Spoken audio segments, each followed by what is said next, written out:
Hey, what's up, everybody? Thank you for coming and hanging out with us. I'm going to get on camera in just a moment here. I've got to set things up because I'm not used to doing a stream like this. We're going to do it a little different because I'm going to have some fun with it. I'm also going to be putting everybody to work. I've got some fish that I'm going to be filleting right here, and I wanted some company while I was doing that. So I've got my brother right there. That's Peter Orchard Studios. And then I've got What's Mr. going on? Henry Mosley right down here is going to be hanging out with me. We're going to be talking about some fishing and doing all that stuff while I'm playing. What's going on? What are you going to be cooking? Yeah, I want to see this. I don't even know what I'm cooking, but let me show you what I caught today.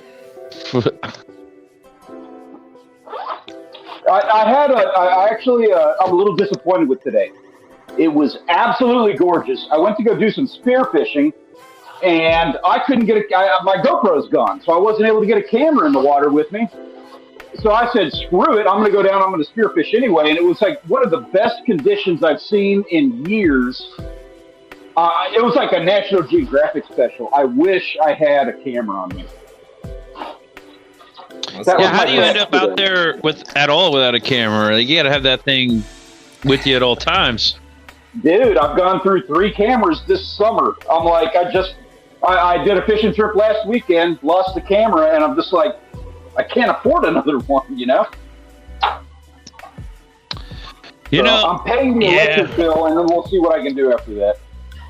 I've got one of those little, I guess GoPros would work too, but I've got one of those little Osmo Pockets, DJI. Man, that thing is cool. I like it. The only problem with it is it doesn't do live streams, which would be epic because I could like walk around the room and it's got like the gimbal so it can follow you around. Yeah. If that thing could go live, that'd be like the best device ever. But you know, that would be super rad. But I tell you what, I just need something I can strap to my spear gun and lose. You know, like I need a camera that I can lose, and I'm like, start over. Let me just grab it. Let me grab a disposable camera. I can just put another one on. You could get an old GoPro, like a Hero 4 or something. They still shoot like 1080p, 60 frames. Yeah, they do have those. Like, they're fairly cheap, semi-waterproof. You know, for like $50. I tell you what, my main hang up on this, I need to figure some stuff out. So I like doing slow motion on underwater shots because it makes the shot so much better. Like, underwater shots are so jittery. And I don't know if I can pull that. I don't know. Well, you know, I'll see. I'm disappointed. I'm frustrated and I'm mad, but I'm also nice. That looks good. That's mangrove snapper. That is one of the best. Gotcha. I like red snapper. I mean, snapper, right? But I like red snapper. I love going down there, getting just a ton of red snapper, and then there's so many fun recipes you could do with snapper between the oven. I like to do stuff with the oven when it comes to snapper. Like leaving it on like you descale it and everything, but you can literally just take the fillet. You don't have to take the skin off. You just put it on, like with a surface or whatever, put whatever seasonings and stuff you want, bake it, and it just slides right off the skin. Yep. I've only ever tell you what, on vermilion snapper, they look just like red snapper. They're good. Vermilion are great because they have real strict regulations on red snapper, but vermilion is free reign. You can go to town on those guys. And the red snapper, like we go, like up here, you don't find. You go to the store and that's not. I don't know. It's just not the same. I feel like when we go offshore, you know, we get like much bigger red snapper or something like that, or it just looks better. The stuff. I don't know how old the stuff is at the store up here, but I don't ever buy it up here. It's not the same. I don't even know if it's got to be red snapper. I know there used to be an issue where it was like they weren't giving you red snapper in the store, but I don't think they're doing that anymore. It's clearly red snapper, but it's small fillets, and they look sickly or something. I don't know. Maybe they're in an estuary or something, like they're farm raised or something. I don't know how that works, but Wherever that farm is, I want to know where that farm is. Farm raised snapper. This is in my backyard. I gotta bring some. I gotta get a big saltwater aquarium out here, so that I can just take the fish from down there and bring it up here, and then just save it. Have a cool aquarium, and then when I'm hungry.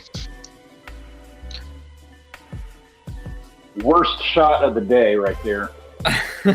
What is that? I can't see it. Oh, I shot him right in the meat. Oh. Ah. So you're talking about the camera being real jittery. Are you just talking about having like a mounted camera on the spear gun or something? It doesn't matter. When you're underwater, there's so much more movement than you think. Like you watch regular footage when you're underwater, and unless you're really careful, like I've taken this mount right here where I hold it like this, and I'll be underwater in Cozumel doing snorkeling stuff, and I'll be I'll be focused on a fish right here, and you got the water moving you around like this, and the fish is moving, and your hands like that shot just looks terrible. Like there's nothing you can do about it. What about the stabilization? Yeah. Does it help at all? Like on the GoPro it stabilization helps. mode? It's better than it used to be, but it doesn't hold a lit match to just filming in slow motion. Right. So you're filming these shots in slow motion. I imagine that eats up like a memory card pretty quick. Yeah, it does. I can only film those shots for like several seconds at a time. Yeah, and also it'll heat your camera up. Yeah, well, especially water, so I don't have too much of an issue with that. But yeah, I was right, gonna say if it's out of the water, it'll heat up real fast. Yeah. So how many frames are you shooting at for your slow motion? 120, I think. Yeah. That's about right. That's gonna destroy your. The GoPro can overheat pretty easily, and it'll run out of battery too. And I have the option of doing like 512 or something like that. I've never done that. I've never felt the need, but I also kind of I want to find something that I can film like that. Have you tried just 60 frames? Because you can do some slow motion stuff at 60. Yeah. I in order to do 60 frames, I have to turn off the image stabilization. Right. So it's like, which is the lesser of two evils? I don't know. And it's not going to be as clean like the slow motion. Yeah. So if it's something like a fish, you need more time. You need to be recording for a little bit longer to get a good shot. That might be good if you're going to be filming fish swimming by real fast or something. But that way you don't have to keep hitting record to try to get the shot, get lucky. You actually be able to control it a little more. But it's not going to be the same as clearly it's not going to be the same as the 120. So I thought this was going to be just an epic shot, right? I know these guys are little. Bear with me. I promised Rachel I had a day. I promised her I was going to be bringing her home snapper. So they're good eating. This is a regular size. I promise you. Whatever. But I thought this was going to be such a great shot on this guy. I'm in the body right here. The meat's all good. But he was staring at me when I shot at him. And he turned and did that. Oh, yeah. It went through and off the back there. Hey, it's better than no fish. Yeah, true. Yeah, that's true. How you planning on cooking that guy? That's like a fish nugget. I'd fry it. Yeah, right? That's what I was thinking. I think I'm going to grill him. I'm just going to grill him whole like that. Yeah. Did you scale it? I like it whenever you get like a fish that you can actually eat the skin and it's not gross. Yeah. You know what? They're so small, it probably can do that. I'll try that. But that's when you want to pan fry it or something. Can you guys see the chat? By the way, I cannot at the moment. Yeah, it's popping off. There's a lot of people. Sorry, guys. I apologize for that. I will be jumping on that in just a moment. If you guys wouldn't mind handling the chat for me. So we got Mom in here. She says, hey, guys. Outdoors fishing and dream. Outdoors fishing dream. SoFlo Outdoors, what's going on? Dark Soldier. David Peter, that's a nice name. What's up, Kai? Kai, what you got, man? David Peter says, hey, did you scale that Freemason or pan fry it? Freemason. I don't know what he's talking about. These guys I'm going to scale, though. I don't know which fish he's talking about. Amateur Outdoor says cooking some fish. Yeah. Oh, question mark. I'm filleting them. I'm going to. Sorry, cooking some fish. Dark Soldier asks, "What do you plan on seasoning it with?" That's a good question. I don't know. Maybe chupacabra. Chupacabra's good. That's an easy one. That's like you're not gonna go wrong. You can pretty much put chupacabra on anything. Dude, they have this organ. Like, I don't know what that is, but it's like rock hard. It might just you know what it is? A kidney with kidney stones. Yeah, I was gonna say it's their liver, and that's just what happens to your liver when you're living in Corpus Christi water. Yikes.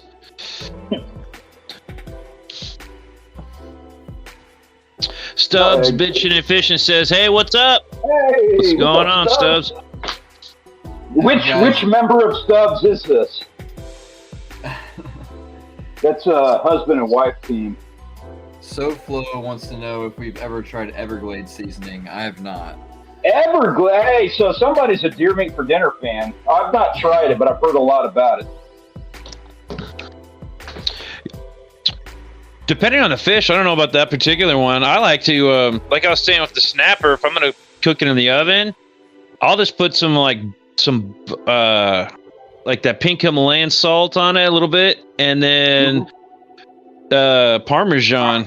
Just that's one of my favorites. Is just load it up with some Parmesan and a little bit of butter and like Italian seasoning. You know, give it a little bit, maybe a garnish, but then put it in the oven. Once all that Parmesan melts and kind of like, especially when it's like a little bit of a crust, you know, that's so good. It just slides off the meat, slides off the skin, and it's delicious. Anybody up for snapper throats? Little mini throats. Last time I had the opportunity to like keep a lot of fish was 2 years ago when I went to Gulf Shores. We caught some amberjack, and we caught so much that like we ended up having to throw the meat away because it went bad. Like, that sucks. I know. I kind of want to get a deep freeze, like one of those big ones, or a small one. I don't have the room for a big one, so I guess a small deep freeze would work. So I can actually bring stuff back up here with me, and then have fish in a deep freeze. Yeah, I've got a deep freeze. I need to trade it out because I got two. But I do a really good job. Like, you'll see it here in a minute. Actually, I'm going to pull out the vacuum sealer. I'm going to pray to God it works because I blew through the thing last weekend. But I'm going to vacuum seal these, and we do a pretty good job about storing our meat and keeping it for future use. So we got Stubbs here asking, what kind of fish are those? Mangroves. I went. Everybody was doing kingfish on the jetty, and I'm not going to lie. That's what I went out there for. But it was so freaking crowded. I was like, I'm not doing this. I'm just going to go get mangroves, and that's going to be it. And I'm just going to have a fun day. And I can't film, but whatever. See here. So, what do we got? Happy with this. This is a good dinner. Pickle Outdoor says seafood stuffing seasoning goes well on any fish on the grill. It goes well on any fish on the grill. Get it nice and crispy. Man, not bad. What kind of seasoning? Seafood stuffing? It's stuffing seasoning. Okay. Because that is the kind of the plan. I would like to grill these. Everglades seasoning been around forever. Been around before that, dude. Okay, I'm at kitchen's a little bit of a mess, so don't judge me. We had some medical stuff we were dealing with today.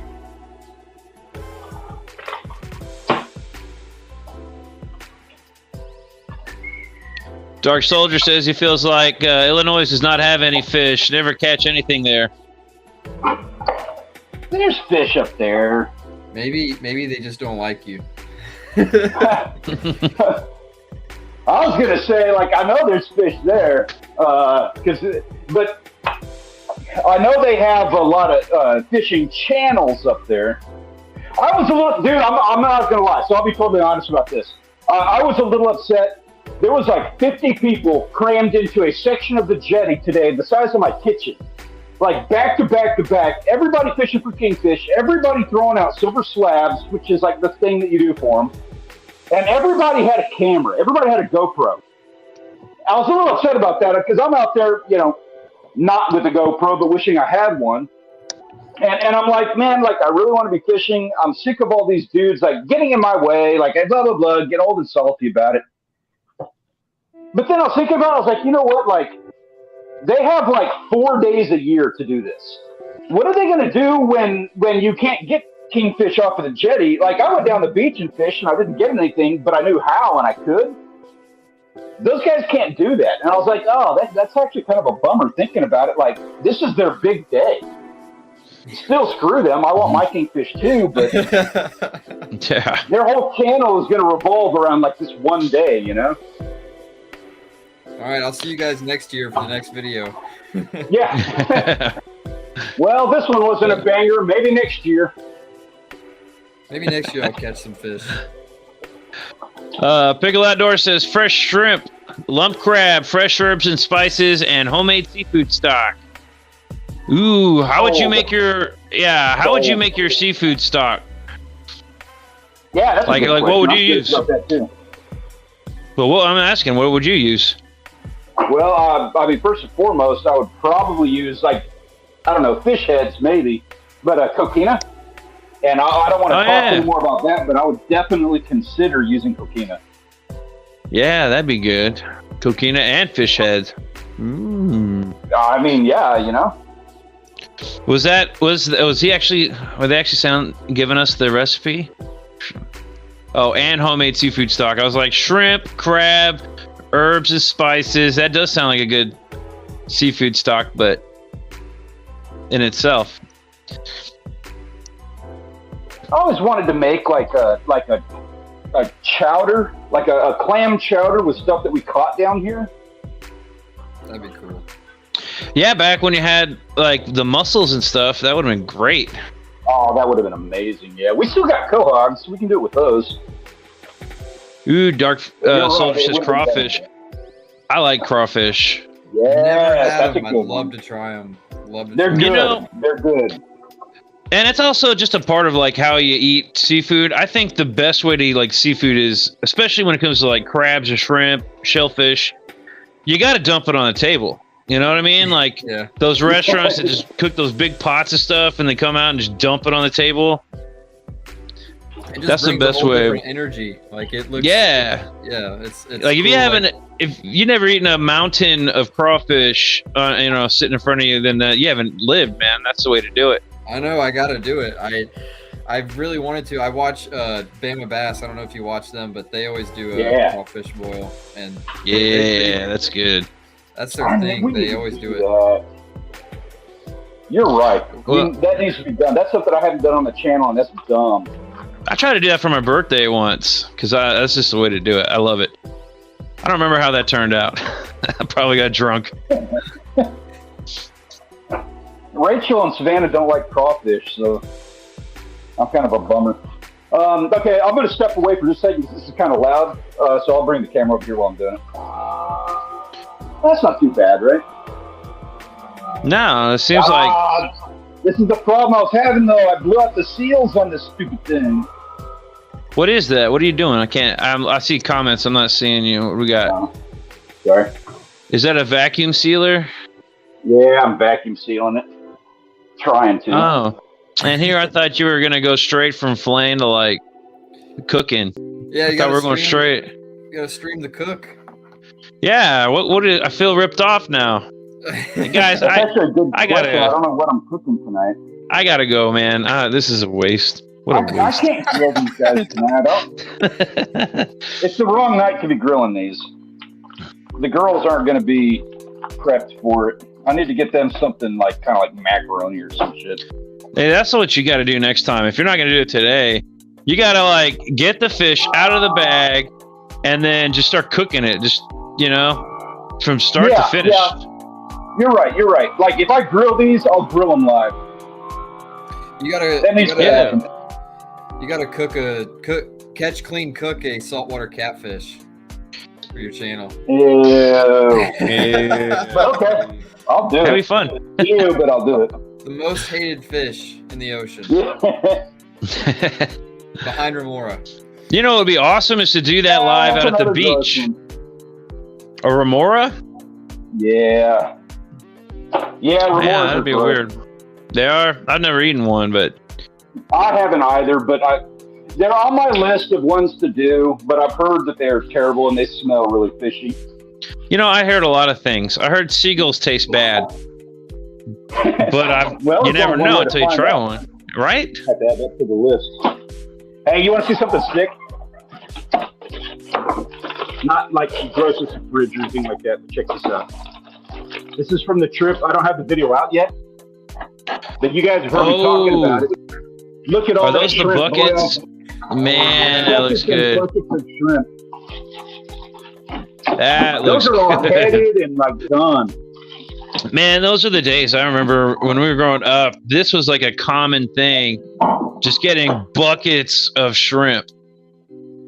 That's the way to do it. Shrimp, and just like crawfish, you got to cook it by like the mountains, Yeah, and that was my haul. Like, we had to split that haul 4 ways, and then we had a fish fry last weekend. I've eaten fish twice, or we had a fish fry where we did shrimp last weekend. I've eaten shrimp twice this week. Like, that's what's left after all that. I don't remember there ever being, even when it didn't matter how much we cooked, I don't remember there ever being leftover shrimp. Like, it doesn't matter how much you cook. There will never be leftover shrimp. No, there won't. There wasn't. There hadn't been. That's just like leftover, like in the freezer. Outdoor fishing dream is on the saltwater catfish train. Marinate them in Sprite. That's interesting. I did a hardhead video my first year on YouTube, and I haven't done one since. And I'm not opposed to doing another one, like having more fun with it and kind of doing it like in like our new style. You know what? I do like this, marinating them in Sprite, and then simmering them. It says simmer those fish in vinegar, diluted water to remove the fishy smell. I'm down with that. That sounds delicious. However, if you're familiar with TikTok lately, NyQuil fish, I think, might have that beat. If you're going to do NyQuil, like, have you heard about that? I've heard about Monster doing the same thing with Monster. No, the NyQuil chicken. Have you heard about that? That's a new thing. No. It's called like the sleepy chicken or NyQuil chicken.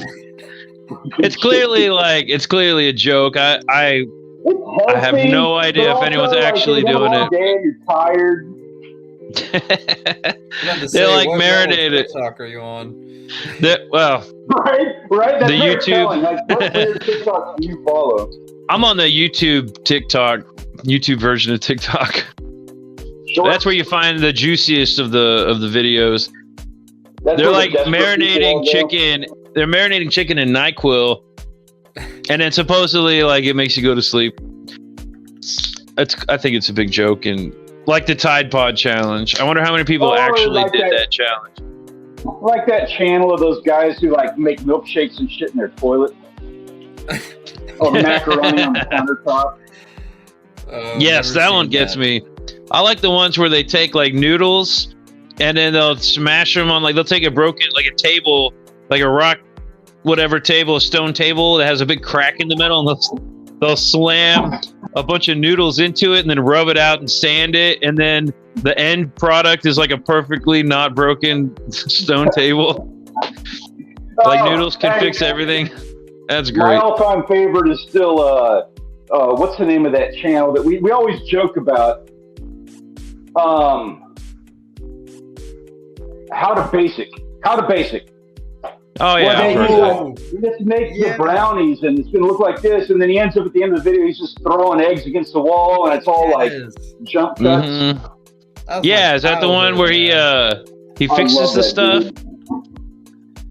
No, he makes stuff, but he does his videos where like he says how to bake a chocolate chip cookie, and it's got like the most beautiful thumbnails, and it's like all SEO like perfect. And he starts off with these really gorgeous shots of like, this is the cookie you're going to have. And here you need flour, and you're going to need milk and eggs and a chicken. And you're going to need some of these things over here. And you're kind of like, chicken? Oh, well, let's see where he's going with this, because it's all professional. And then he starts like, he pours the flour in a bowl, and then he puts a couple of eggs, and he starts beating it.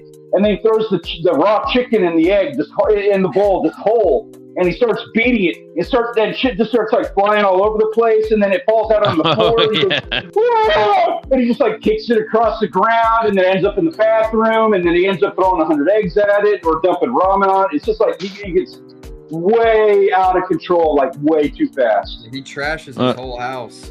And what kind of eggs on the ground? And you're like trash talking what part of TikTok I'm on. At least my guys are making like solid recipes, albeit stupid and dangerous. Rest in peace, is that what you said? After a little NyQuil chicken, you might be saying that. Yeah, that'd work too. While Japan says just a rainy day, but still out fishing, low chance of catching something, but higher than staying at home. That is totally true. Well said. You're not going to catch anything at home. Outdoors fishing dream. Why not just marinate it in cow bile? Now we're talking. If you ever heard our pod, like our was the audio, the Spotify podcast, then you're like barking up the right tree right there. That's the kind of talk we like. Speaking of which, Henry, I want to get you in. This is kind of like a practice conversation, but we need to have like a chat on the podcast. Yeah, those are some bizarre ones, man. Yeah, they get weird. I don't remember. Those conversations are like, you can talk about illegal stuff and not get in trouble. Plus, we're like hammered when we're doing those most of the time. Yeah. Trying to talk and think of something, and it just goes off the hook. And there's no rules. Like, I'm counting the F-bombs that I'm dropping here because of demonetization. Not that I'm running ads on this, but you know what I mean. And I don't have to do that on a podcast. Yeah, you don't have to worry about anything. I like the talk about taking animals, and this comes from like legit things. What is that one with the they feed the duck? They feed the duck until it's so sick and fat. The turducken. It's not turducken. That's different. No, this is I can't believe I don't remember the name of it. The worst liver and stuff is like foie gras. So the idea is that you feed these ducks until they're so fat and unhealthy that they can't live, and then you eat them, and like it's so fat and juicy, apparently it's delicious. So we're like, well, let's take that methodology and like let's start seasoning our animals before we even kill them and eat them. You know what I mean? Pre-season them while they're still alive. Feed them nothing but like Italian seasoning and yeah. Force feed them a bunch of crab. Outdoors fishing says, what are your guys' favorite fish? I like snapper. Yeah, you know what? I don't even know why I'm going down that road. This is so much better. I like swordfish, and the tuna is my all-time favorite. Then Peter, swordfish. I know. White bass. I know Stanley likes the swordfish more, but I actually like tuna better. But when we're in Wisconsin, man, when we're up north, no, I can't even say it's trout. Like if we're up north and we're fishing, like we get a hold of trout, that's amazing. I like salmon. I don't know if I've ever had like legit like freshwater fish, to be honest, other than like, generic catfish, because I never go up north, and it's not like we're going to eat that down here. So I don't have any comparison. You'd be hooked. You'll be hooked. It's awesome. I guess white bass isn't necessarily a freshwater fish. I mean, it is here in Tennessee for us, but white bass go in the ocean, or is that stripers? Or do they both go in the ocean? I think they both do, but we don't find them around. Like we have them in the rivers here. They suck. Our rivers suck down here. and I think they go in the ocean, but then they get cancer and die. Oh. Because the water's gross. That's the joke. Pickle Outdoors has got it right here. This is the best. I'll ship some salmon to you. I love salmon. That's got to be my favorite freshwater. Or is that a saltwater? What do you call that? That's both. Freshwater, right? It's both? Yeah. Yeah, they go both. Pickle. I love salmon, man. For, salmon. Man, when our friends for both too, I think. Our friends back in the day used to go up to Alaska to do those the fishing and all that stuff, right? Boats. The season, the crab boats, and then sometimes they'd stick around for the salmon fishing, right? The salmon season. And I remember one time a buddy came back. Like a short amount of time. Yeah, so they'll go up there, they'll do that, they'll make some money, and then they'll go back for the salmon season, and then kind of do like a year-round thing. They'll work for a couple months, party the rest of the year. Well, sometimes I remember a couple of times he came back down, and he brought salmon with him. That was amazing. That was like the best salmon ever, fresh. I think it might have even been smoked. Mm-hmm. That was so good. Had fresh salmon. Oh, I love it. And you didn't have to eat it. I mean, cook it. It was so delicious. The fresh salmon, and then the smoked salmon too. I think might have even been better, but it's smoked. It's not completely raw. I mean, I've had it from like sushi places. All right, sorry about that. But I'm like real organized. Tennessee, nothing's fresh in Tennessee. It's at least a couple days old. Well, that's kind of like, dude, they do a pretty good job. I live in North Texas. Like shrimp. That HEB does a good job with fresh stuff. The shrimp that you find in Corpus Christi is equally as fresh as the shrimp you find in Austin. I thought that was pretty cool. Just get out of here. That is interesting. I know. Yeah, they do a I good went to job South Carolina once, and we were eating Gulf shrimp, and they were like, I guess, bigger than the other shrimp that they were selling, and they were like 4 times as expensive, and they're still half the size of the shrimp that we get. Like, you think they're like big, fancy, expensive shrimp that are from the Gulf. You think they'd be a little bit more impressive, but they weren't. There was a weird one though that was like blue. It was like a big, giant blue shrimp. What is that one? I know that's like a common shrimp. Do you know what I'm talking about? I think that's the Gulf shrimp. I think the other shrimp that we normally get is actually brown shrimp, I think. Oh, so the one. Well, I know the ones that we normally get are huge. This thing looked like some. Well, brown shrimp get big. Well, the shrimp that we had at that restaurant were like something you'd find at Bubba Gump's or something. It's like or what are those little those little shrimp popcorn things? They weren't that small, but they weren't. Plus, they didn't know how to cook them. Yeah, I mean, they did not know how to cook shrimp right over there. South Carolina's a different breed, man. The people who fish over there, first off, they're fishing for like bluefish, and they get excited about it. And I don't mean to knock anybody in South Carolina. It's a beautiful state. North Carolina, dude. It is pretty over there. Guys, you can actually walk through the city. Those guys go to Florida, and they have no idea what they're doing. They're like trolling the weirdest stuff. They're fishing for bluefish. You do have your bluefin, so you got that going for you. But the rest of your stuff you do is weird. I wonder how. Go ahead. Where would you go to get the bluefin over there? How far out do you think they got to go to get that? Because that might make it worth, a trip. I love tuna. They fish the OBX, Outer Banks. So I'm guessing that's like 20 to 60 miles, somewhere in that range. They pull one fish, and that's all they need to catch for the day. Like, that pays for their trip. So, wow. I'm guessing that's a 20 to 60 mile trip, maybe 100 miles, but that's a long haul. For what they're doing. SoFlo Outdoor says prawn. Was it a prawn? I thought all shrimp are prawns. Am I wrong? Is there like a specific type of shrimp called prawn?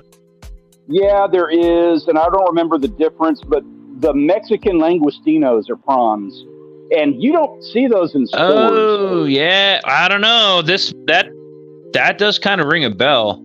It wasn't like a Gulf shrimp. Like this thing was huge.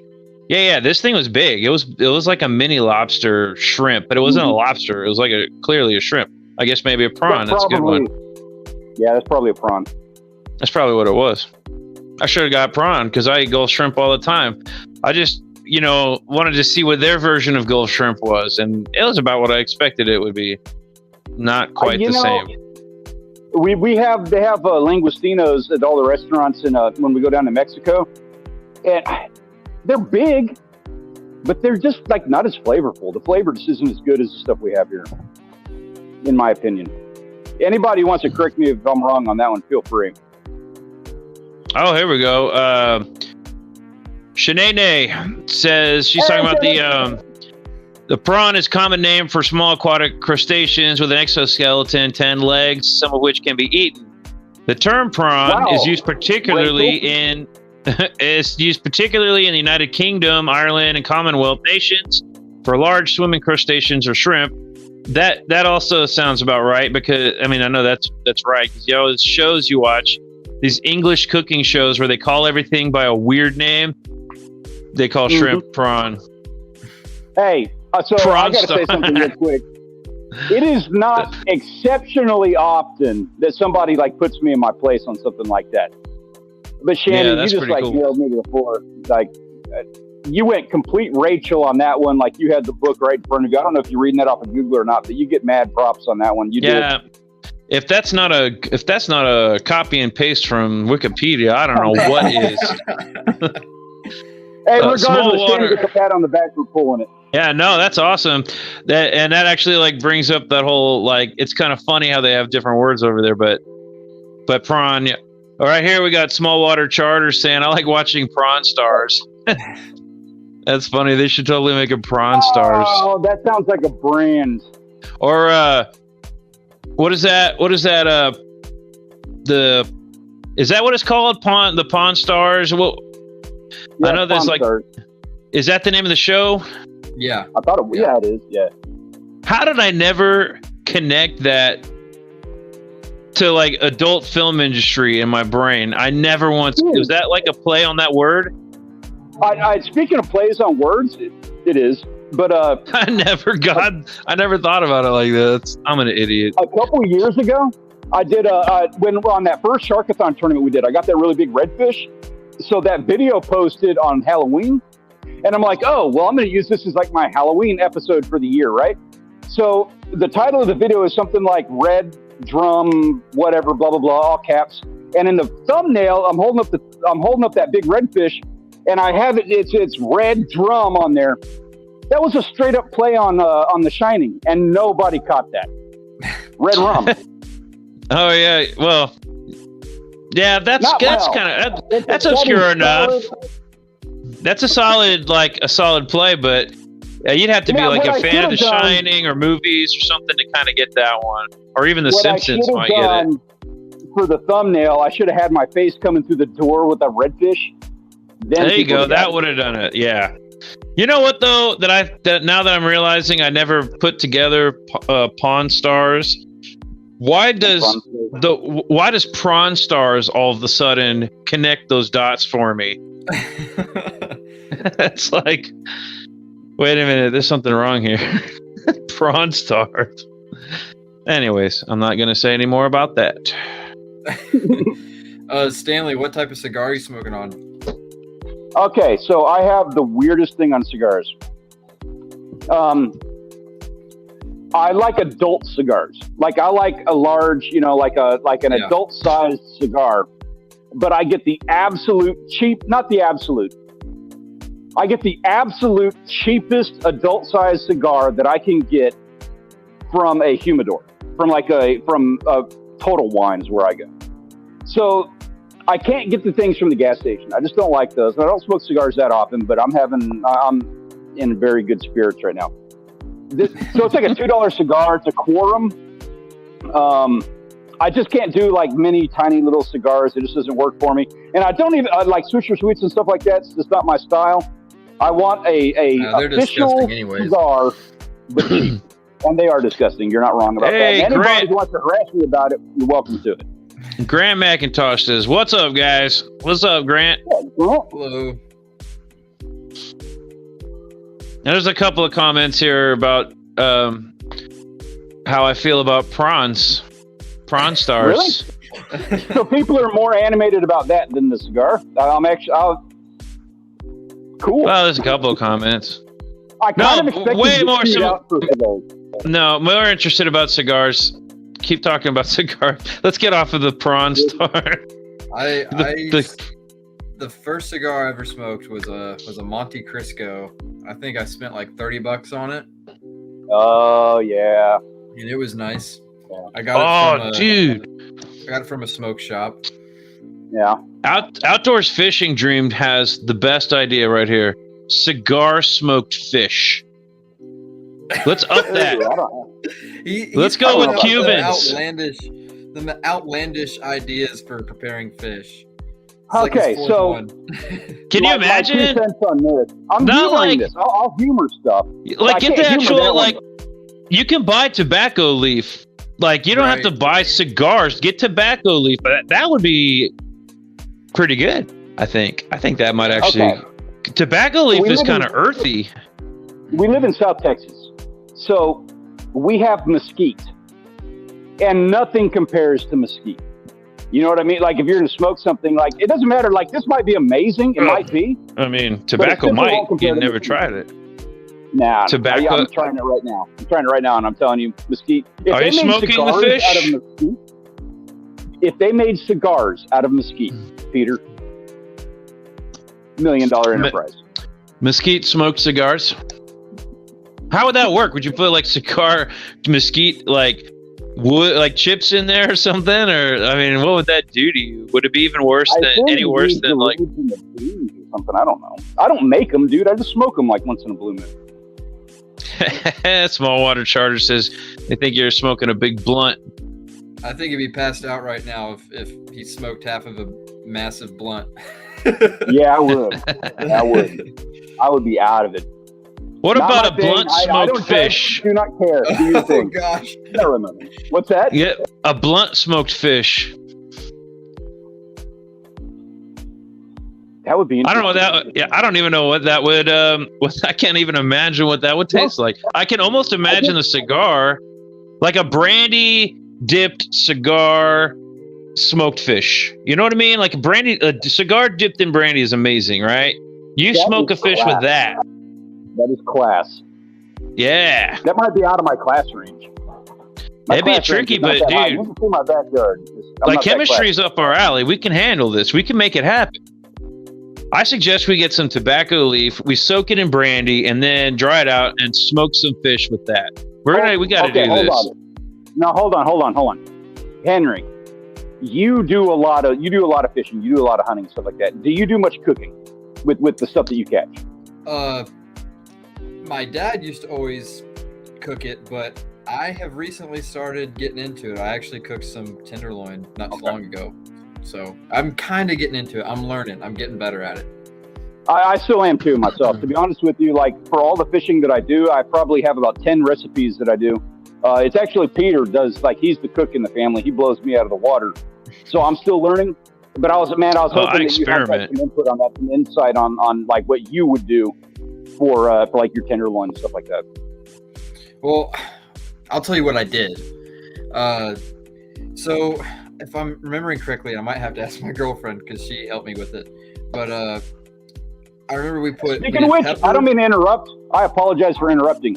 But can we please drop a ton of emojis in the chat for your girlfriend for the amazing work that she does on your channel? She deserves it. Yes, everyone, please. Drop some emojis. Drop some emojis for my lovely girlfriend. Just thumbs up and stuff like that. She deserves it. She does a killer job. Like he's out there doing his thing, and she's totally supportive. She's like out there recording and stuff like that. You got to support that. You got to be not even support that. You got to reward that. If any of you guys watch my videos, she's behind the camera, and she's been supporting me all the way through, and I really appreciate that from her. I wouldn't be. Hey, you see that he was crossing that stream like it was like freezing cold. He's crossing that thing. Guess who had to follow him? Yeah, and you never hear them talk about that. Yeah. So we What did we do, Jasmine? We did pepper. Did we do garlic on the tenderloin? I don't know if she remembers.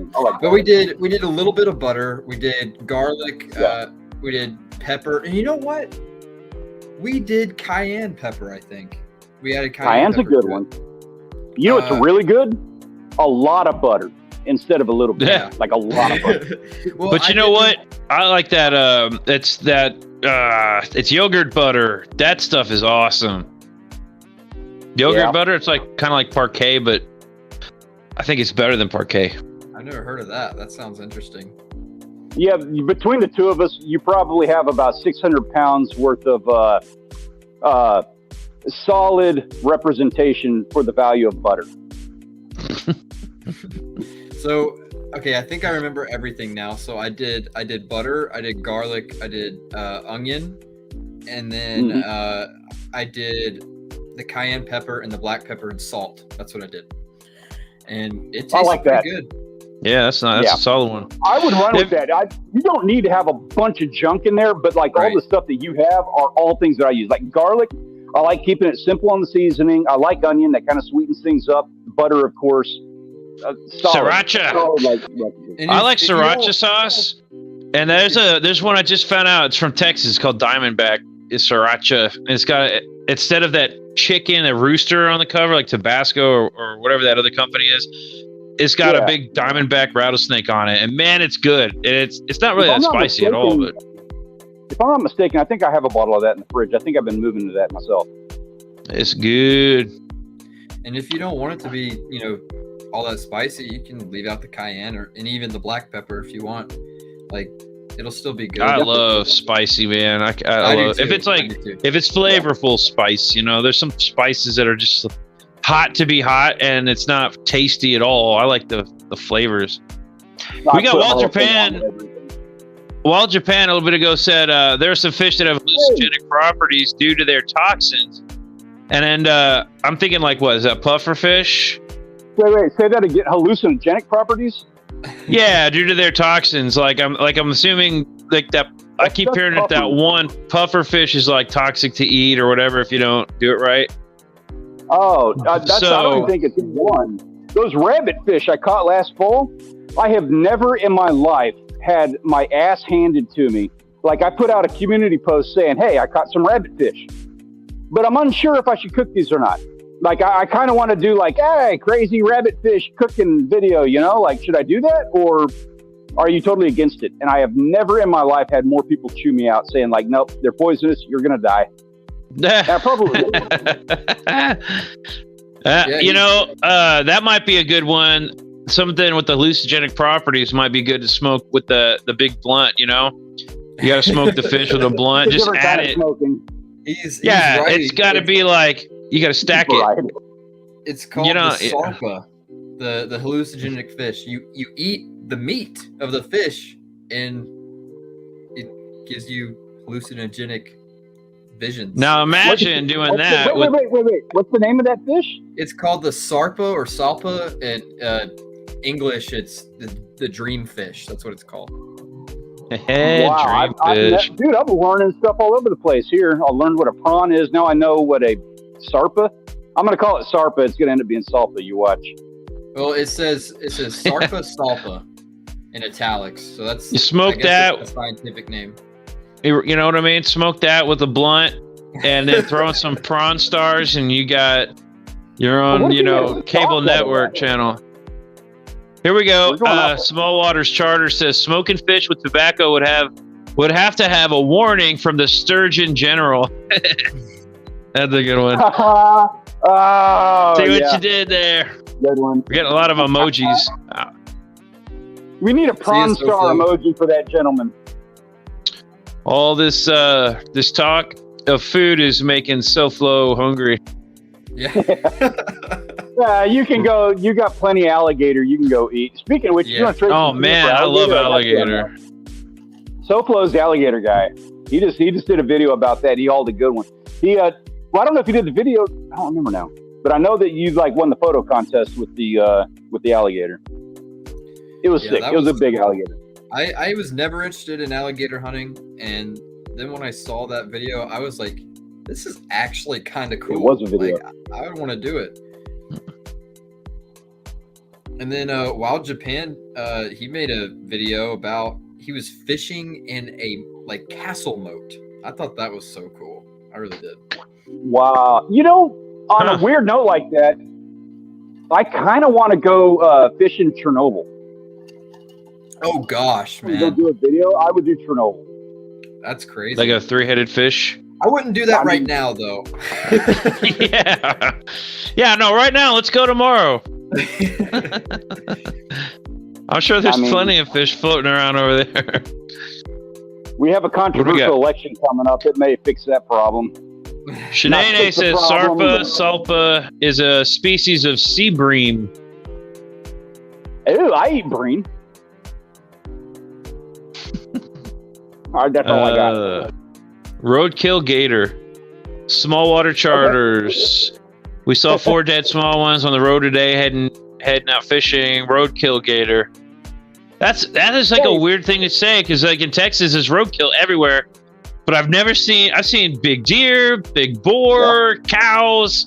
I've never seen armadillo. I've never seen roadkill gator. That's kind of funny to me, like, but that makes sense. I've never done this, but I'm not gonna lie. Like I'm curious about it because I like meat. But so in Florida, if you come across a gator like that, like, and it's a fresh kill, I'm not saying like do this for something that's got a bunch of flies, but can you call the game warden and be like, hey, I've got this gator here. He's been hit by a car. I'd like to collect him. And they do that whole thing. You can do that in Texas where they'll let you take it, but they have to come and sign off on it. Like if you hit a deer. Shanae says, now we know what's wrong with Stanley. LMAO. Lamau. Which one of all the stuff? Which one are you like? Was it the cigar? Was it the breen or the? Shanae says, "No, you cannot!" Exclamation! Double exclamations. Yeah, but what if you don't call? What are the rules about? You don't take the gator. Who needs the whole gator? Just cut his tail off. If he's on the road and you just cut his tail off, what's wrong with that? The gator's still there. He's got a tire mark in his head. I mean, if it's a game animal, then I guess eating the LSD. She's talking about the LSD fish. That's funny you say that. Go ahead, Henry. Go ahead. It's a pretty fish. It's got like yellow stripes on it, and it's silver. It's really a pretty fish. But is it trippy to look at? Is it trippy looking? It's not that trippy looking. I've seen some. It's more like that toad in Futurama. You like change the angle and like rainbow. It's like rainbow looking. It's reflective, so I guess it might look a little bit like that. I don't know. I mean, after you eat it, it'll definitely look like that. But I guess with the whole alligator thing, I mean, if it's a protected animal, like not necessarily a protected animal, but if it's a game animal, like the game wardens need to know that one of them's been taken out of the population. If you get caught transporting it, that's where they're going to mess you up. That's a shame because, man, I love eating alligators. Alligators like one of my favorites. I mean, but you can't get a salvage tag for them? You'd think, right? Because then people probably go aiming for them, but I don't know. Because you can get a salvage tag for deer. It shouldn't be on the road. That's what I'm saying. It shouldn't be on the road. Yeah. He was a threat. It's self-defense. He's coming right for us. And I'm just going to eat him. He remembers that from South Park. Yeah. I mean, I guess like that's the only thing is if you get caught with it, then they're going to assume that you like killed it on purpose or assume. Yeah, it doesn't even matter. You don't even have to. That's not even the law. You don't have to have killed it, but transporting it is illegal. That's contraband is what that falls that's what Small Water Charters is saying. Problem is that, the gator in my truck was roadkill. I swear it had that hatchet in it when we found it. In Texas, you can literally, if you got the time, you can pull up on the side of the road. You got a dead deer, like say you just hit it. You hit him in the head, perfect kill, right? You can pull up on the side of the road. You can call TPAW, Texas Parks and Wildlife, and they will come out there and you explain your story, like show them your bumper, show them the deer that's still kind of kicking, but not, it's all nerves. and they'll let you load that thing up and take it home. You can do that. Yeah, but you can't do that with alligators. Apparently not in Florida. You might be able to do it in Texas with an alligator. I don't know. I don't think so, because I thought the rules were less like strict in Florida than Texas. No, yeah, they're super strict on all their stuff except for Jewfish, but that's a whole other story. And like iguanas, like I guess I'm thinking like iguanas, you can go kill as many iguanas as you want over there. They have a lot of invasive species, and they let you go to town on those, on the invasives. Mm-hmm. But the actual stuff that lives in Florida, like how we do snapper, you can't do snapper in Florida. You can't catch snapper there. Like if you can, it's the seasons are way shorter. The bag and size limits are way smaller. Like it's unfair. Like when you compare to what we can do here. Not that our stuff's fair, but whatever. Jasmine January says, had to drop in and see what all the commotion is about. Haha. Thanks for the love, guys. Who is that? That's my girlfriend. Jasmine. Hey. Pleasure's all ours. Yeah, thank you. Small Water Charter says it's illegal to possess an eagle feather, even if you find it on the ground. Yeah, I remember hearing about that. And not just eagles, but like even this weirdos like buzzards. I don't think sea turtles have feathers. Yeah, don't take any feathers from sea turtles. Yeah, you don't leave those feathers alone. There's a reason why. Yeah, nobody does it. You don't, because you don't do it. It's illegal. Just like buzzards, I don't think you can take a buzzard's feather off the ground. No, which is crazy because those are huge, crazy feathers. And all over the place, and they're gross. But whatever. Can't do it with any wildlife in Florida, says Shanae. I hope there's no hawk feathers or buzzard feathers in my turkey feather collection. Me and my girlfriend, we have probably over like 30 turkey feathers just stashed away. So does that mean seagull feathers are the same? Of all like the weird animals, that I think technically would mean seagull feathers are like illegal to grab, because aren't those like yeah, but seagulls are everywhere. Their feathers are at least down in like Corpus. Yeah, you'll find a seagull feather in your cheeseburger. Sea turtles are stoners, not hippies. Sup, squirt? You know what's a bummer about that? In a recent video, I caught a sea turtle in the cast net, casting a bait. Like, it happens. Ooh. Nobody gets mad at you about that. It does happen. But I caught one, and I handed it to my nephew to let it go. From Wisconsin, like the dude's never seen one. He's like 8 years old or 6. Yeah, he's like 8 years old. So I handed it to him to let it go and took a picture in the process. Like, you weren't playing with it. I'm just like, here, I'm fishing. Handed it over to him. The camera's recording. So I real quick, take a shot. Like, okay, throw him back in the water. And I got chewed out for that. That is illegal. That is a federal offense, and we're not allowed to do that. And blah, blah, blah. Shame on you. Yeah. I don't know. That some people. There's some times where people are right on correcting influencers, but like stuff like that, man, it's like, come on. Yeah. Oh yeah. I never mess with the sea turtles.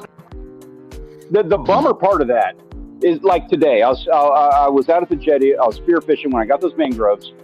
A ton of people out there fishing. So I'm going down, and there's like 50 lines that have all been broke off in the rocks. It's just these lines that are just like hanging across the rocks.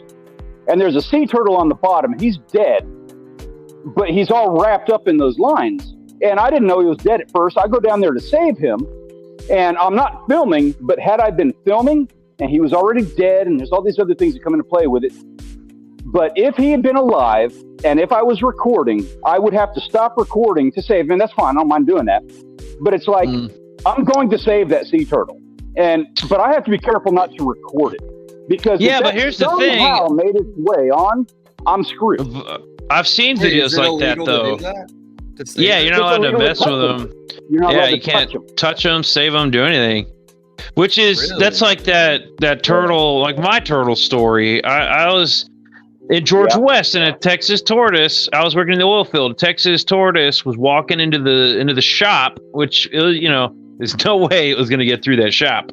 So I ran out and I grabbed him and I put him in a box because I was going to wait till I got out of work and then take him out into the country and let him go. But because we're in like the middle of, it's like a town, it's not like a city, but anyways, well, it turns out that because I didn't even know it was a Texas tortoise at the time that I grabbed him, I just thought it was a little turtle.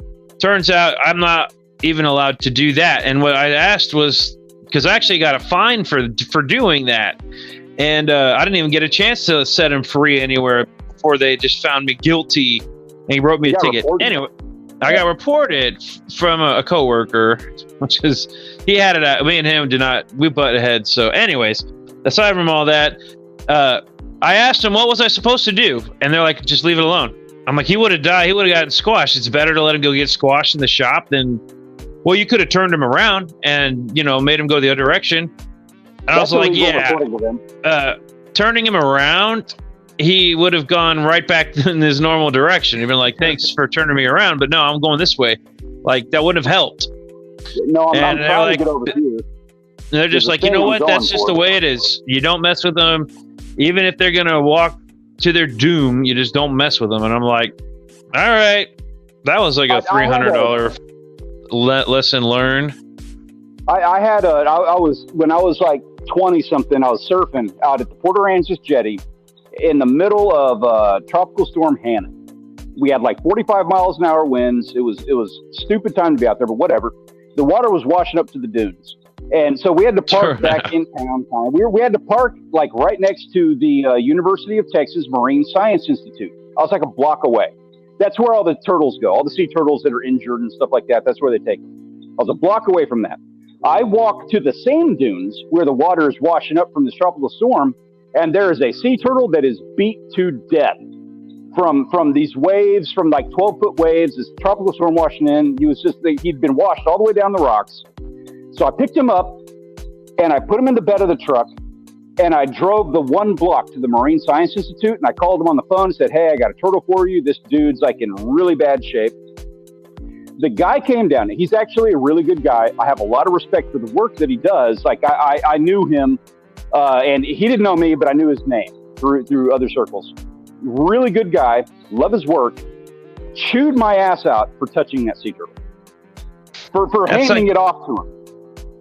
Yeah, that's where, and it's crazy because I've seen videos on YouTube where somebody almost guaranteed did that to the turtle. Like they rescue the turtle, but it's like it's conveniently like on the beach, wrapped up in a net. Yeah. Like I don't think that turtle would be on the beach that far up the beach, tangled up in a cast net. Like. It's one of those things. Yeah, right. It's like one of those things where clearly he was placed in this cast net so the person could film that video and then get all the likes and hits or whatever. Like, where's the people to yell at them? Maybe they were in the chat. Maybe there were comments. I don't know. I didn't read comments, but it's just kind of crazy. It gets goofy sometimes. It's unfortunate, but it is. It's social media. Yeah, they can get you for that too. Like social media, you got to be careful about that. They will see your posts on social media and they will fine you or arrest you for whatever you're doing as a result. Well, it's also funny because that entire channel is nothing but rescue videos, and it's like, wow, you got like 5 rescue videos a day. You must be in like the luckiest person to find all of these animals in need. Small Water Charter says, that's where I've seen you. Turtles Most Wanted. Yes, if you've ever gone to Turtles Most Wanted, I'm their prime. I'm like their number 1 most wanted. You see see this face. Like, about 10 years ago, funny side story on that. About 10 years ago, Peter and I were on When Animals Attack. And we were going to save that conversation for the podcast.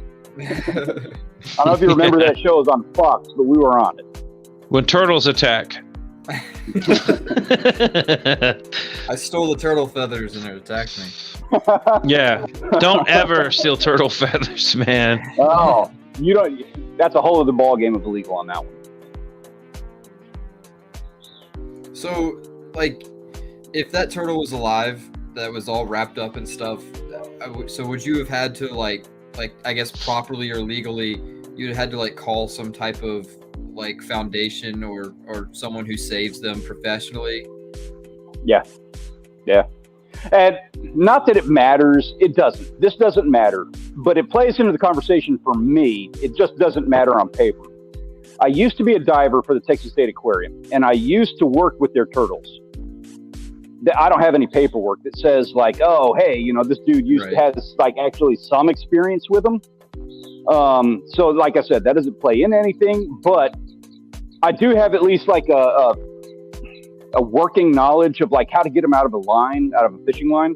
Yeah. But legally, if I see him down there, I've got to call the Texas State Aquarium or the Marine Science Institute, and they have to come out and get them. Yeah, I mean that's problematic.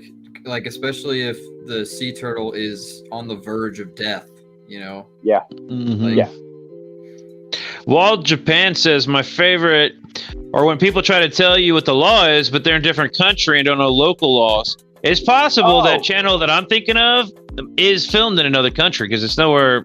I don't think it is. It looks like California to me, but I mean, who knows? Maybe they're in another country where what they're doing is okay. But I'm almost guaranteed that they're putting those animals like in danger so that they can rescue them. I got a whole beef with that. Is you're absolutely right, but the one that I have come across and I have been chewed out for in the past, snapper fishing, which is like highly regulated. So the videos, like if I filmed a video today, you would not see that video until possibly November. Like it takes me forever till I put them out. So if I go snapper fishing, that's like a 30-day season, but it takes me, 8 weeks to put that video out, and it's happened in the past. People chew me out for fishing out of season. Yeah. You can look at my old snapper videos. You can look down in the comments, and people, they have harangued me about it. Well, Wild Japan, he's in Japan, but whenever he speaks, he sounds like he's from the States, and I guess he moved to Japan or something. But I bet that happens to him a lot because he's fishing in Japan, but he has an American accent. I bet that does open up a bag of worms with that. I would be surprised if you haven't seen that. You will. People will do that. Small water charters. I know they like pizza and are marginal martial artists. And then Shanae says TMNT. I don't know if y'all can see. I'm a turtle fan. I got my turtle van over there. And somewhere I got my turtle sub back here. Funny side story on that. So, we do fishing and stuff around here, but Pete Orchard Studios, we don't talk to him very much, but he's highly involved with the comic book community, including some of the guys. Are you working with some of the guys who did Ninja Turtles, or he works with a lot of the guys who did the old Marvel comics, the old DC stuff? Not the not Ninja Turtles.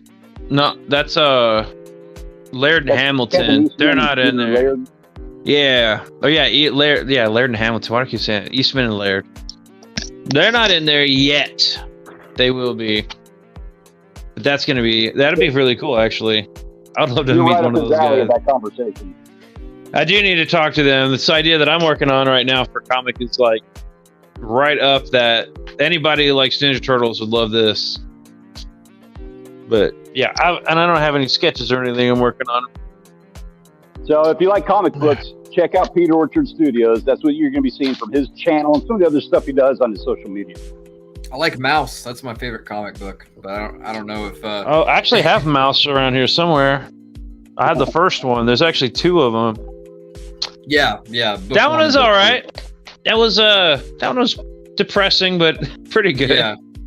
I just think it's a whole nother way to look at a historical event.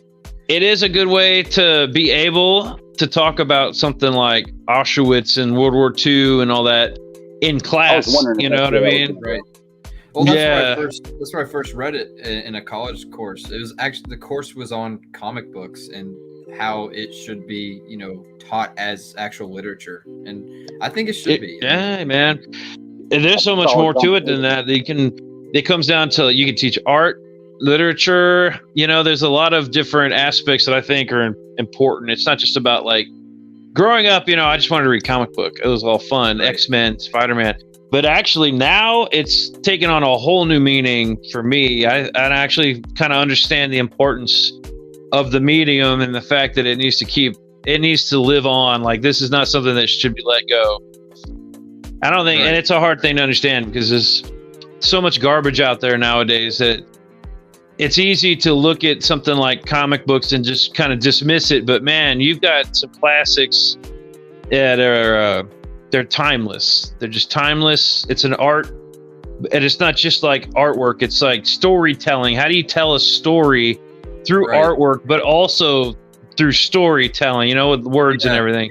It just combines everything. And if done correctly or right, man, it's very effective. I think it's important. I think it's awesome. Yeah, I think a lot of people overlook comic books as like and manga doesn't help because they're not making anything groundbreaking yet. Mm-hmm. I mean, maybe there is. I just don't know about it. But my college professor, he at least he voiced this to us. He has received a lot of backlash or resistance to his comic book course, and when the class was over, and maybe he's just an emotional person, but he started crying a little bit because of how well we responded to the course and everything. And so he just was like, I proved everyone wrong. This actually works. And I mean, it was awesome. I enjoyed it. When I just don't think there's enough exposure for good comic books nowadays. Basically, I substitute teach in the school district over here. And, when we have a couple minutes and we're not working on our lesson or anything, the kids are like, what do you do when you're not here? And I'm like, dude, I draw, man. I draw comic book stuff and I read comics. I'm all comics right now. And they're like, what, like manga? And I'm like, no, like comic book. And I explained to them, the comics that I like. And then eventually I started bringing X-Men comics up there to show them. And it's kind of cool. They've never seen, these third graders, fourth graders have never seen a hologram, like a real hologram. Right. They've seen the Pokemon cards. It's not the same thing. Those are rainbow holographic, whatever. But those 3D holograms, it was like they'd never seen that kind of thing. Some new futuristic technology that's 40 years old. It's crazy. It wasn't even new when I was growing up. I guess it was kind of new, but still. That's just cool. And then they look at the comics and they're like, oh, I've seen the movie, I've seen the TV show, but I never actually knew how cool the comic book was. And they're reading it, and now they're going out. And I'm like, dude, go hit up the dollar bins, go to the mall, go to all these stores and go to the dollar bins, find something cheap and, read it. Like Watchmen. We read Watchmen, and it's. You read that in school? Different. In the college course. Oh yeah, college. Yeah, that makes sense. And it's completely different from the movie and stuff. I mean, it's actually a lot like the movie did a good job with the comic. The only difference was the alien thing. The alien attack they just didn't do the alien attack in the movie. They did a nuclear bomb or something. Right. Yeah, I never watched the movie, but I talking to the professor, he said that it was a bit different and everything. And I really, there were differences. My favorite character is Rorschach. I love Rorschach. Rorschach is a great character. Just truth. He's kind of represents. I don't like the way the TV show took the idea of Rorschach and made it some political thing. Is not. Rorschach represents truth. Yeah. Whether it needs to be known to public or not is the question, but his purpose is to expose truth, and that could be damaging to society, but it's still the truth, and that was his purpose as a character, and it's awesome. During the whole time, and I won't spoil anything for you people who haven't read it, but during the whole time reading it, I was like, he is the only person that knows what's going on. He's the only person that's questioning anything. It was cool. I enjoyed it. Danny Baker says, I'm an old comic book guy. The movies taking liberty to the original stories drives me nuts. I agree with that. There's some liberties taken that I don't think are that like Iron Man, the movie. Well, they did a good job taking aspects of the original. Luckily, they didn't stick to only the original old school storylines. They did kind of mix it up with some new age stuff, but they did pay homage to the old stuff. You know, I like it when they do that. No, I just totally like hijacked your channel with comic books. That's fine. It's a fun conversation. I don't mind that. But Danny, just so you know, I managed to get out to the jetty today. I was doing a little spearfishing. Dude, it was super clear. There's a ton of people out there fishing for kingfish. It's like kind of embarrassing how many people are out there throwing spoons right next to each other. But I was able to do a good job with mangroves. And I know that's like not big time. I didn't see any sheep's head, but I also didn't go to real deep water. He's talking about going out to the Port Aransas jetty. He wants to go to St. Joe's, and he wants to camp out overnight and catch reds and do some spearfishing. And man, I tell you what, if the conditions hold, you've got something special ahead of you on that. It's really nice conditions. Oh yeah, God, I miss going out there. Yeah, dude, I'm trying to figure out a way to get back out there. It's going to be hard. We got a ton of stuff going on this weekend. Danny Baker says, "Damn it, I was thinking about staying home." It would have been a day for it. It was a good one, but it's still like I was at Packery, and Packery's been fished so hard.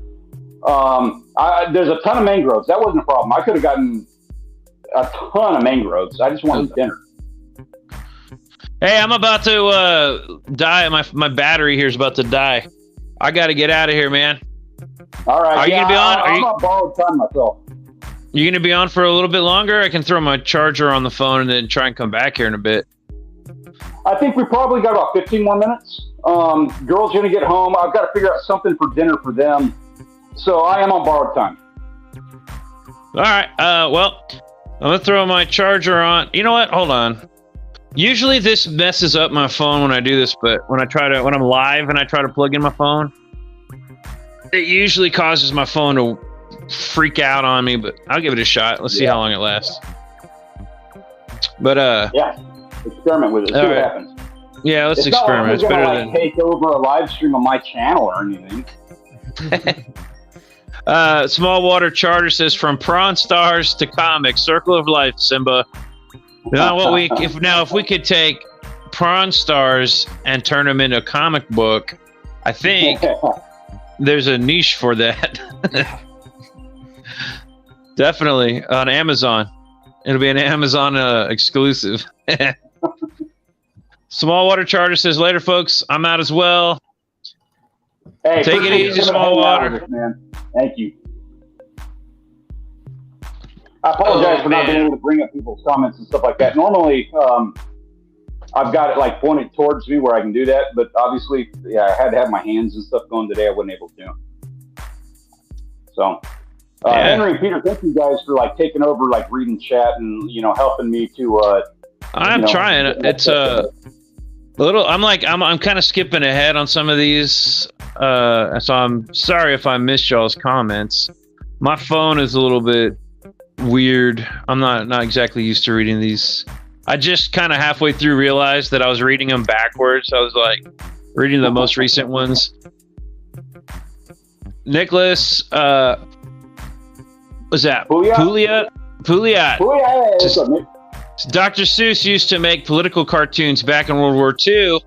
His life is pretty fascinating if you read on it, how he became famous. Actually, I have heard a little bit about Dr. Seuss. It is kind of interesting. I guess I need to read more on that. Yeah, Norman Rockwell. Love Norman Rockwell. Yeah. See, this is supposed to be on my channel, this conversation. I can never get you to join me on my channel to talk about this stuff. Well, I never would have thought.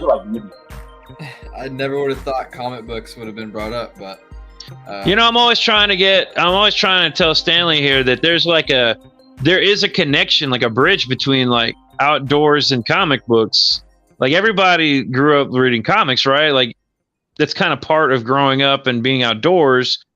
You got the comic book rolled up in your back pocket, right? There is like a connection there, and they're both solid hobbies. I'm like I have this idea of merging audiences.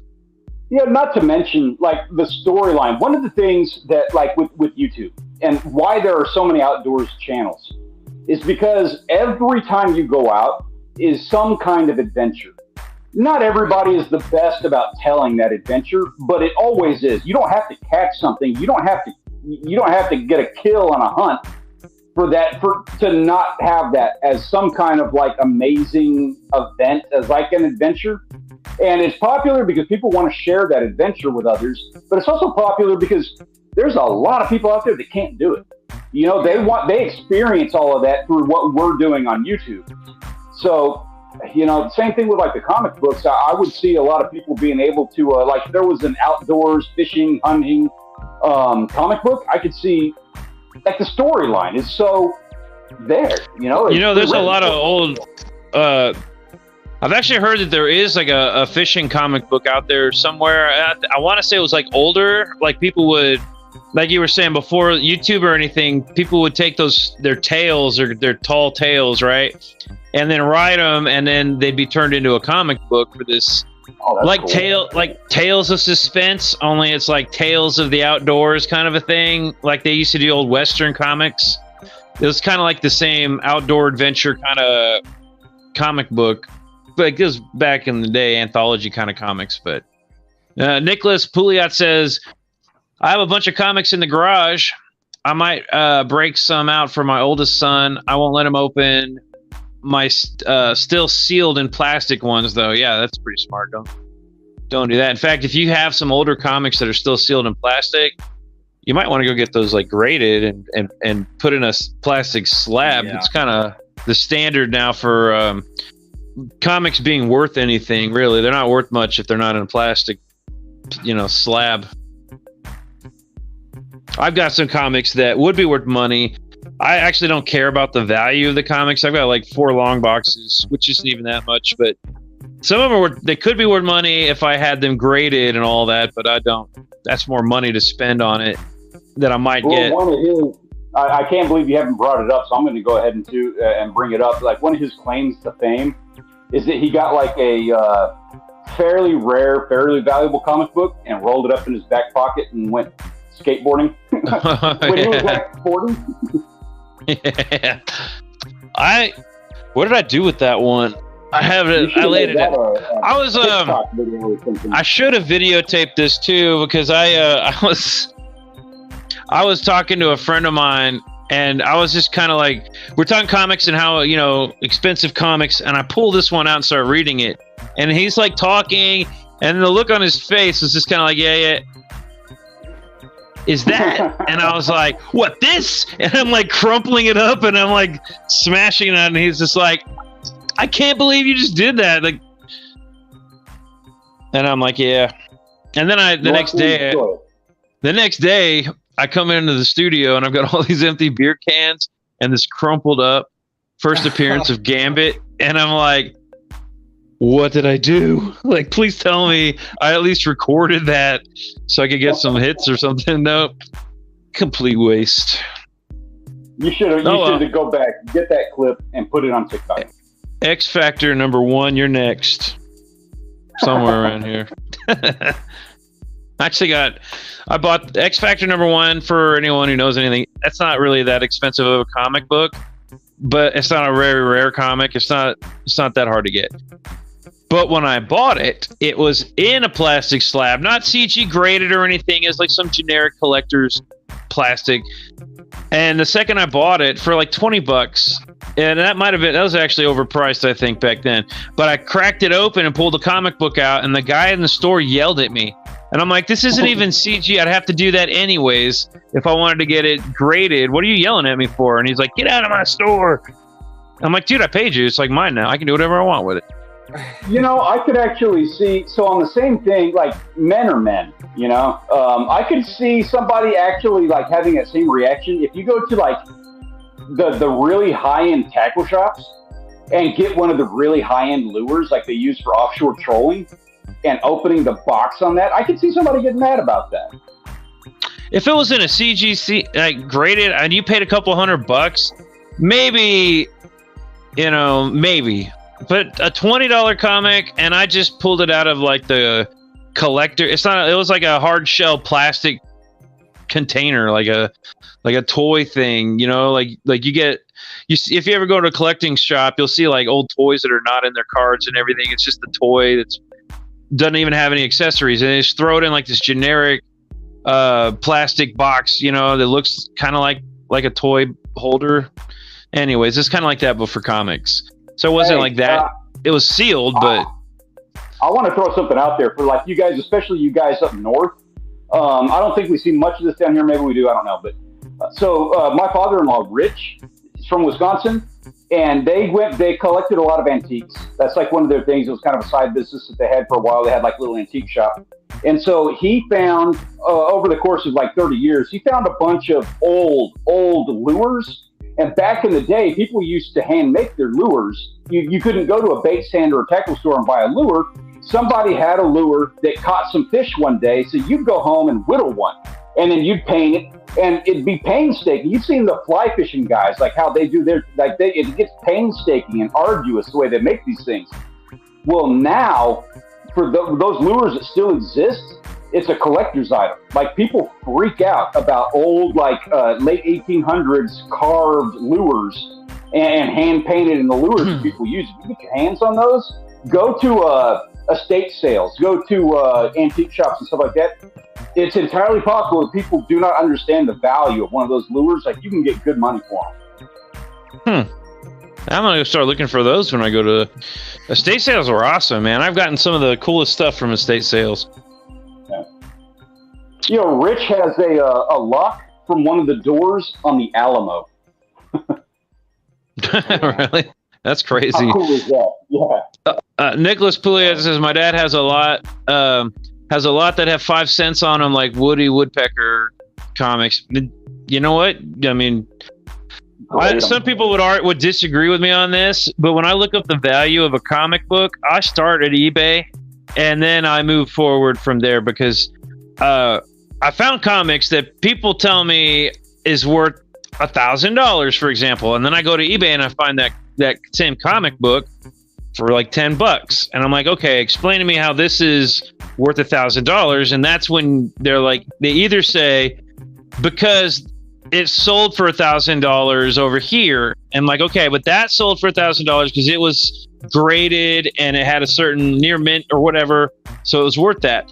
Your comic is not worth $1,000 because it's in a a regular bag and board, and I can buy that on eBay for $10. Now, I mean, I would start at eBay to see what the bad versions that aren't graded and everything go for, and then you'd have a good starting point to go from there. Like, then you can go look up how much it went for an auction, which it's only worth what the highest bidder is going to pay for it, and they're only going to pay that if they know that it's valuable, and the only way to know that is if it's been graded. So if you don't have anything that's graded, you may want to see if it's worth getting graded by going to eBay and then seeing how much the thing goes for. That's what I would do, at least.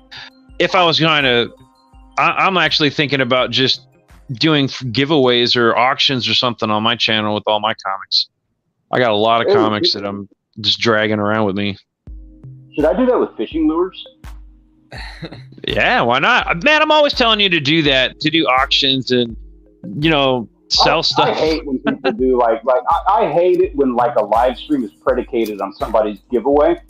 So, we don't do many. We do our annual giveaway on the channel. That's fun, where there's a treasure hunt. At the end of the season, I'll make an announcement like, hey, okay, so there's like a hidden treasure in the videos. We do it every single year, possibly, maybe even this current year, there's clues hidden in videos. I don't know. But anyway, we do it every single year, and somebody can win a gift card. Or last year, there was I took like $100 worth of old coins, put them in a box, vacuum sealed it so it'd stay safe. And I went and buried it on the beach, and the clues you had to dig up throughout the videos were they led you like a treasure map to this hidden treasure. And honestly, to my knowledge, I don't think anybody has gone and dug up that treasure yet. It might be worth going back and checking out season 4 and seeing if you can't find that treasure. We did do it. Somebody did find it, and they did win the giveaway. It was a mail-out gift card to somebody who was not in Texas. But for anybody who's in Texas, that treasure may still be buried in the sand out on Padre Island. Got to watch the videos to find out. The clues are still there. To get the location. Watch the videos, find the clues. You don't even have to like fly down here. Find the clues. It'll lead you exactly where that thing is, and then just hit somebody up on Craigslist and tell them to split it with them. That's what I do. Oh yeah. I'm always telling you, you should definitely. You don't have to do like even a giveaway. Do an auction if you got something that's worth some money. I mean, somebody might get a deal. I'm so cheap. I actually like doing those. Watching the auction streams, like they'll talk like in this vein. It'd be like they'd grab the comic, they'd give you a little bit of history about the comic, and then they'd auction, or not one comic. They'll do like a series of them. Kind of give you a little history on it, and then let the auction begin. If you had something like that with lures or whatever, and then you did like a little, hey, this is like the importance of this lure.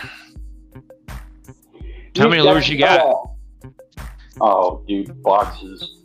And if I can get back out, if it's highly unlikely, but if I can get back out again this weekend, I will have another box. Like all those guys losing all those lures in the rocks today, I might take a day just to go like snorkeling down there and pull up all those lost lures out of the rocks. I guarantee I can get $250 worth of lures out of the rocks in one day.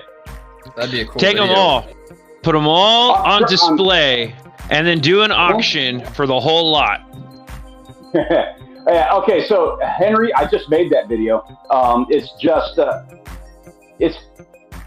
I don't remember where that one is in the workflow, but it's coming up. I have that video, but I would like to make another one.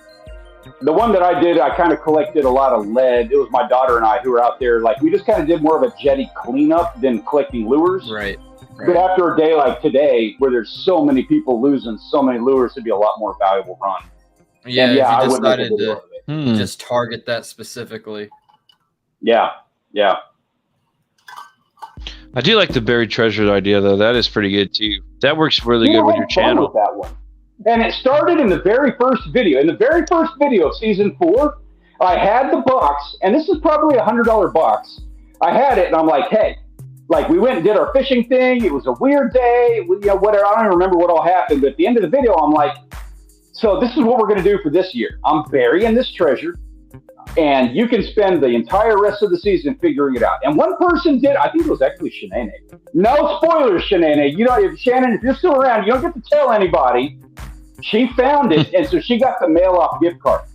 There was 2 prizes. You get a mail-off gift card, and then the other person has to go and actually dig it up. She got the gift card, so now somebody's got to re-find it and go dig it up.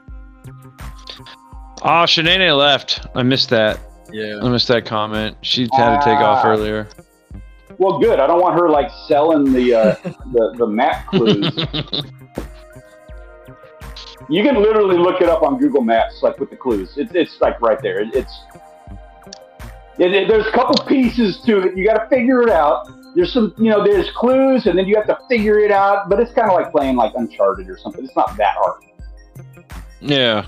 I think that's a really cool idea, especially like what you got to do, I would say, is like get the advertising out there in Corpus Christi, like locally, to get everybody locally watching your channel so that they're all on the hunt for that buried treasure. Dude, like I really like our crew that we have here. Like we have good people, and Corpus Christi, we'll find out.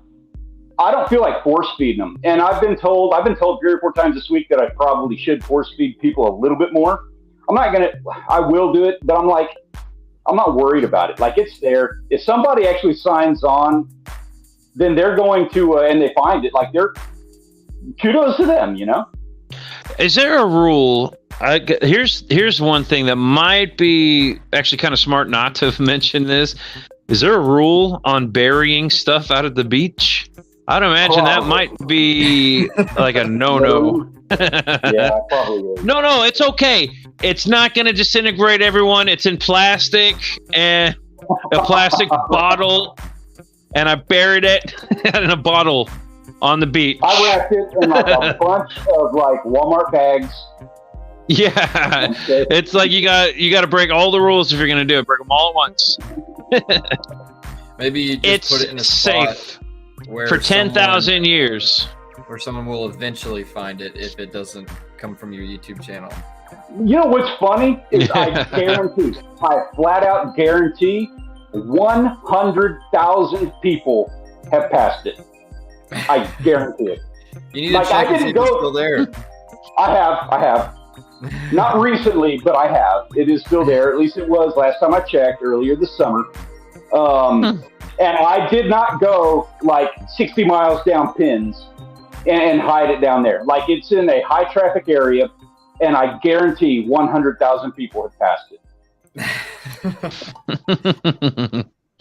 That's funny, but nobody knows because you got to have like flyers there. Make a pamphlet or something. Say the treasure's out there. Put pamphlets up in all the malls. I have metrics on YouTube that help me to track. I'm not going to get too deep into that because I don't want to reveal any of the clues. But I actually have metrics on YouTube that help me to track people who have seen the clues, and people have seen them. There are dozens of people who have seen various clues. Wow, that's pretty cool. And how long has it been sitting out there? At least since the beginning of summer? No. This was season 4. We're on season 5 now, towards the end of it. So season 4 meant it was buried in March 2021. Okay, when nobody could leave. That's real smart. Yeah. Now that's a good opportunity to get it out there and nobody to see you. Should I dump some clues on Patreon? Yeah. Or Discord even. Get everybody in the... Man, you should be leaving clues on every social media platform you have. Yeah. It's not a bad idea, actually. I hate to make people like go through all the convoluted stuff. My thought is like, you know what? It's on YouTube. It's a YouTube contest. I leave it on YouTube. That's not a bad idea. That's fair enough, but maybe leave clues that lead them to the YouTube channel, where all the bulk of the clues are, you know? I am right now. Okay, I can make another announcement on there.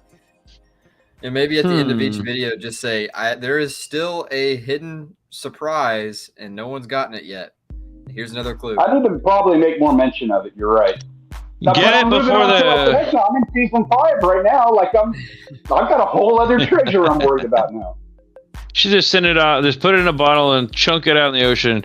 Message in a bottle. I thought about that.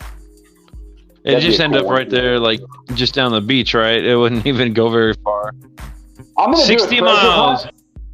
I will give $200 to the first person on this YouTube channel who can find my GoPro. You might just want to buy a new GoPro with that money. Yeah, that's what I'm hoping for. Like, just send my GoPro to this PO box. If you find it, I'm pretty sure it's mine. Just send it to me. If you found a lost GoPro, odds are that was the one I just lost. Yeah, so send it to this PO box. That's great. That's not a bad idea either. Yeah. The next GoPro you find, it's mine. Right. And then people are just gonna start sending me their own like trashed and demolished GoPros, like they're like, you know, the generation 1 and 2 GoPros. They're just gonna start sending them to me. I've always wanted to find a GoPro and let it be in good condition so I can just keep it and use it. I found some cool stuff out there. Phones. I found phones before. Yeah. I found a phone or two out on the river. Like, you know what's crazy about that? But a destroyed one. Like, we have all this new phones, technology, all this amazing stuff, and it ends up in the bottom of the ocean. like these things are not cheap. They're expensive drones, and they end up. It's amazing that you didn't find phones on the bottom of the ocean 30 years ago. People took care of them. And didn't, I mean, even cell phones, I guess, like they're so cheap and easy, I guess, now that people are just like, I'll just get a new one. No one's gonna like look up my contacts if they pull it out of the ship channel. No one's gonna be able to get past my little whatever code thing that they do nowadays, the swipe code. the fingerprint scanner. Yeah, the face recognition.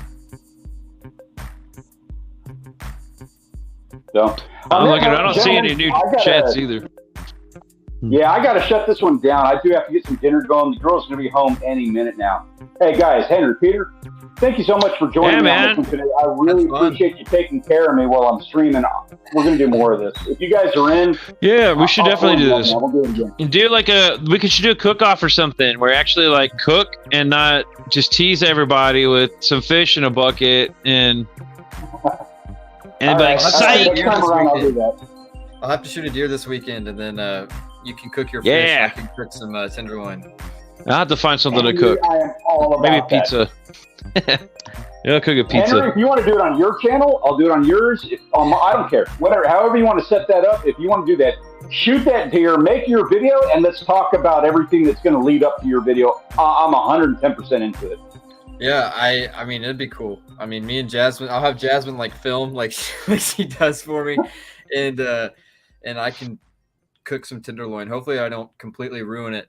But the last time I did it, which was the first time I did it, it was medium rare, medium at the most, and it was perfect. So hopefully, I can replicate it. Have either of y'all ever done like a live cookout, whatever, cooking live? I have done it not in a long time. I've done it twice now, and the first time I was less prepared, but it actually came out better than the second time I did it. The first time I was doing a barbecue, the first time I got all the ingredients and I put them all out on a table outside and got it ready, and I actually like did all the seasoning and everything from the beginning to the end. The second time I was like, okay, that was a lot of extra work when I could have a lot of it already done, like pre-done.